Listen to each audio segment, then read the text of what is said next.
aspects you need to follow to get the Purna Yoga Siddhi. But he is not saying, so this is mandatory to start the Yoga Sadhana.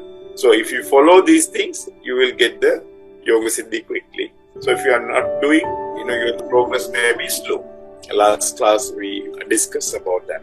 Ahimsa, Satyam, and Asteyam, Brahmacharyam, Shamai, Kriti, Dayai, Arjava. So finally, it is talking about the Mita Ahara. So Aharam also Mita Ahara and Sausam, the cleanness of the body and the mind. These all are Niyamas. Now we are moving to the Niyamam.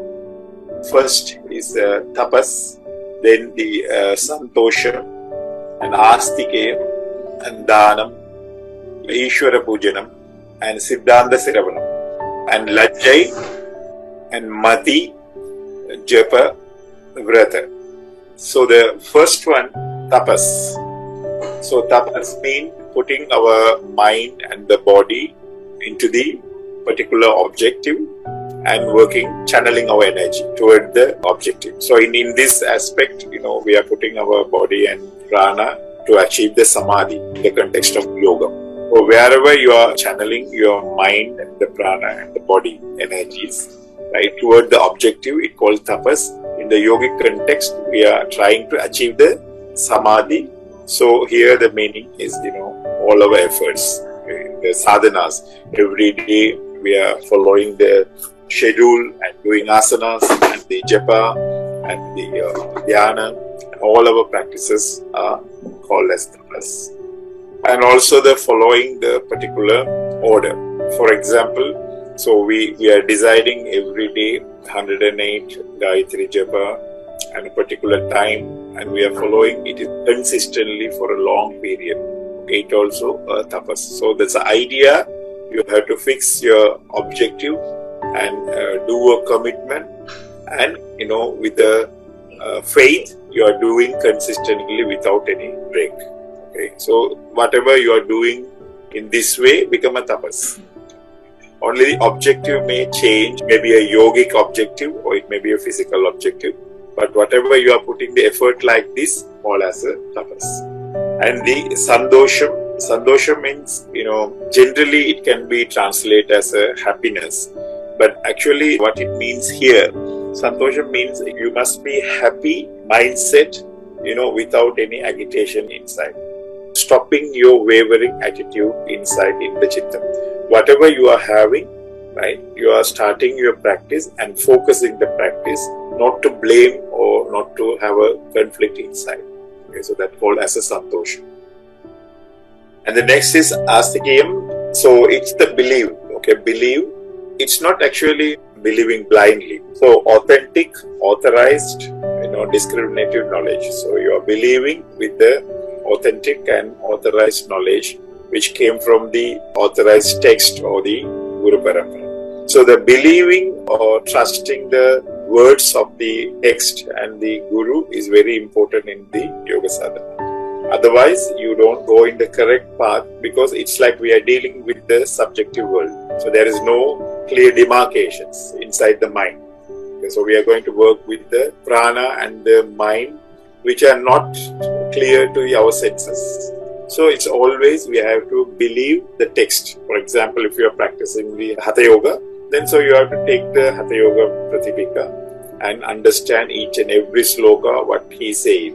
So then believe and the practice. Okay, so that is very important in the Siddhi of the Hatha Yoga or any yoga practices. So the next is Dhanam. Dhanam means a giving attitude. Whatever you are having, share with others. Okay, share with others within your capacity. So that's called Dhan. So the attitude you always must have to give whatever you are having. So giving to others. Dhan. So the next is Ishvara Puja. Then you must have the belief in the God and worshipping every day. Then Siddhanta Siravanam, learning the scriptures which is related to your sadhana every day. Okay, so you must learn the scriptures every day. The Lajjai, it can be translated into shyness. Sadhaka must have this shyness to do the unwanted thing which is not related to the dharma. He is practicing, so he should avoid or he should be shy on some aspects, not to do. Eighth was mati. Okay, mati in the sense intellect. The sadhaka must have shraddha and the intelligence to do, what is correct and what is wrong. And the ninth is japam. Okay, it's very clear. So in our context, it's a Guru Mantra and the Gayatri. So sadhaka need to do the japam every day. So the 10th one is the vratam. Vratam in the sense, fasting as per the culture, like, Ekadasi or Saturthi, Purnima. Just to clean our body, we need to do the fasting, vratam. So with these details, okay, yama and niyama, sadhaka now entering into the asana practice. So now the real Hatha Yoga practice is starting. First, why we need the asanas? The objective of the asana. So the three objectives for the asana practice. One is stiram, arogyam and angalavaham.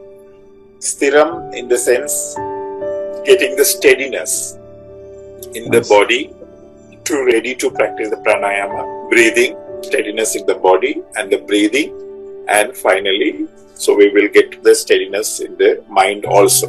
So getting the steadiness in the mind is a benefit of the practice. We are trying to work with the body and we are getting the steadiness in the body, then steadiness in the breathing, then it will lead to the steadiness in the mind. The second is arogyam. Arogyam, we know health. Health in the sense we are getting the Tiridosha Samanila in our body. Okay, so Vata, Pitta, Kapha will be balanced during the asana practice. Through that we are getting the arogyam. So Angalavagam in the sense lightness.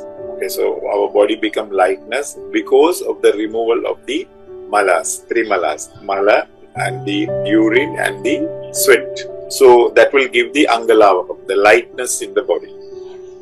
So this is a very essential condition for the Hatha Siddhi. Okay, Hatha Siddhi in the sense merging the Idakale and Pingale. So right and the left or the Surya or Chandra energies in the body into the Sulumna. Okay, so when we do this, the body need to be Sthira, Arogya and the Angalavaka. Okay, so need to be steady and healthy and the light. Okay, if we don't have this type of a body, then we will get the problem. So what he says in the earlier sloka, people start to practice the Raja Yoga. Okay, Raja Yoga in the sense straightly trying to control the mind. So if you don't have the steadiness in the body and your nadis are not clean, you will get the problem. Okay, so it will create a health problems in you. So generally, when we start the practice, our body will be in tamas or rajas. Okay, so in the sense, it's less active. We are unable to move, or we are unable to sit, or otherwise we are overdoing. Okay, so overdoing our bodily activities. So tamas or rajas. So the objective of asana, we are trying to synchronize and align and to create the sattva guna in the body. So the sthira will be achieved when we overcome our rajo and tamo guna. Okay, so if you can sit in the padmasana without any wavering, being steady, so then the sattva guna is developing in your body. Okay, but if you are unable to sit for a minute or time, so it's obviously your body is governed by the rajo or tamas. So the first part is dealing with the gunas. Okay, sthira means you are moving from the tamas and the rajas to sattva. You are pushing your body to become a sattva body. Then the second part, the arogya, that deal with the doshas, Tiridosha. The asana practice will balance the Vata, Pitta, Kapha. So generally, we know the locations of the Vata, Pitta, Kapha. Lower part is governed by the Vata, and the stomach is governed by the Pitta, and the upper part is the Kapha. Balancing the doshas will bring the arogya. So the third one is Angalavagam, is related to the Tirimala, the fecal and the urine and the sweating. Okay, so these need to be removed from the body to get the lightness in our body. So these three things are the key for evaluating the asana practice. Okay. So if you have this sattva body, you can hold the asana for the long hours. Okay. For example, if you sit in the Padmasana, you can sit for hours. Okay. Because your mind and the body is not wavering. No rajo or tamas. That is number one. So even though you train your mind and the body alignment to become a sattva, if you don't have the balance of the dosha, then tadus will not support it. Then you don't get the sthira. Finally, if you have the mala inside also, you can't achieve the asanas. So whenever you are doing the asana, this is the key. So you need to evaluate whether you achieve the steady position. That is the development of the sattva through the asana practice. Second, when you are sitting the half an hour, whether you are comfortable, right? You are not getting any heat in the body. So then pitta or dosha is getting, aggravating or getting confused. Okay, so you are getting vayu in the stomach. So these are the imbalance of the doshas. So why it is happening? So you have not cleaned your malas, fecal and the urine and the sweat. So this is the way you have to understand how the asana practice is cleaning the body and making progression toward the yoga sadhana. So that schedule we will discuss as a sequence. So next sloka is a very interesting. He says, I'm going to explain the asanas. Okay, I'm going to explain the asanas. Out of 84, I am selecting some of the best for the practice. Okay, he's not going to explain all 84s.